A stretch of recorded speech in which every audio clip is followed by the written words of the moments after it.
ناظرین کرام، کیونکہ کافی وقت ہو چکا ہے، دیر بھی ہو گئی ہم کو آنے میں معذرت چاہتا ہوں، اور 5-6 منٹ کے اندر مغرب کی نماز کا وقت بھی شروع ہونے والا ہے۔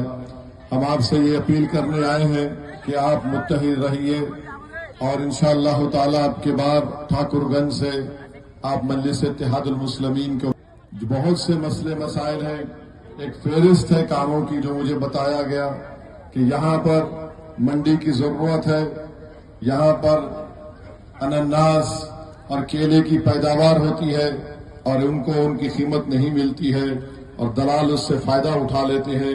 بلکہ مجھے ایک بات معلوم ہوئی کہ یہاں پر ایک برج بنایا گیا تھا اور نتیش کمار کی سرکار میں، جس کو گمبھیگر پل، جیسا وہ پل تعمیر ہوا وہ زمین میں دھس گیا۔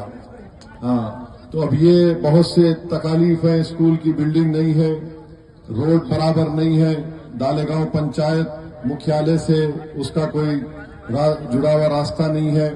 تو ان تمام چیزوں کے حل کے لیے میری آپ سے گزارش ہے کہ آپ متحدہ طور پر مجلس کو کامیاب کریے۔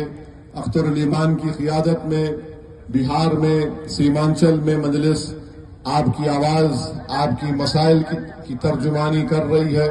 تو میری یہی آپ سے گزارش ہے کہ متحدہ طور پر اپنے ووٹ کا استعمال کریے۔ بی جے پی کو روکنا ہے، اور بی جے پی کو روکنے کے لیے ہی مجلس اتحاد المسلمین نے کوشش کی۔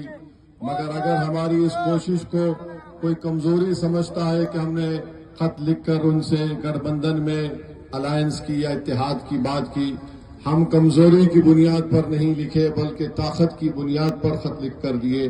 اور اگر خط لکھ کر دینا اگر وہ کمزوری سمجھ رہے ہیں تو انشاءاللہ تعالی ان کو بہت جلد پتہ چل جائے گا جب انتخابات ہوں گے۔ میرے عزیز دوستوں اور بزرگوں، جب سے دیش میں بی جے پی کی سرکار بنی ہے، نریندر مودی نے کوئی کسر نہیں چھوڑی۔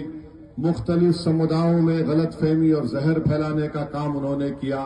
ایک نیا قانون بنا دیا، وقف ترمیمی قانون، جس کے ذریعے سے ہماری مساجد کو چھیننے کی کوشش کی جائے گی، درگاہوں کو، خانقاہوں کو چھیننے کی کوشش کی جائے گی۔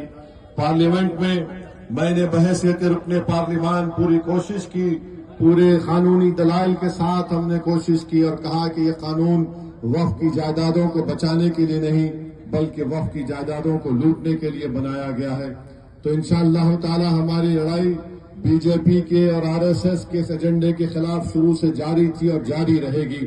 میرے عزیز دوستوں اور بزرگوں، یہ سیمانچل کی سرزمین جو بھارت کا سب سے پسماندہ علاقہ ہے، اس کے انصاف کے لیے بہت ضروری ہے کہ آپ اپنے نمائندے کو، مجلس کے نمائندے کو کامیاب کر کے بہار کی ویدھان سبھا میں بھجائیے تاکہ آپ کی پسماندگی کا خاتمہ ہو سکے۔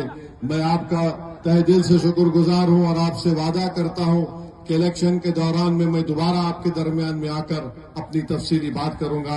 آپ کا بہت شکریہ جو آپ اتنی بڑی تعداد میں آج یہاں پر آئے، کیونکہ مغرب کی اذان کا وقت، نماز کا وقت قریب ہے، اس لیے میں آپ سے اجازت چاہتا ہوں۔ بہت بہت شکریہ۔ السلام علیکم۔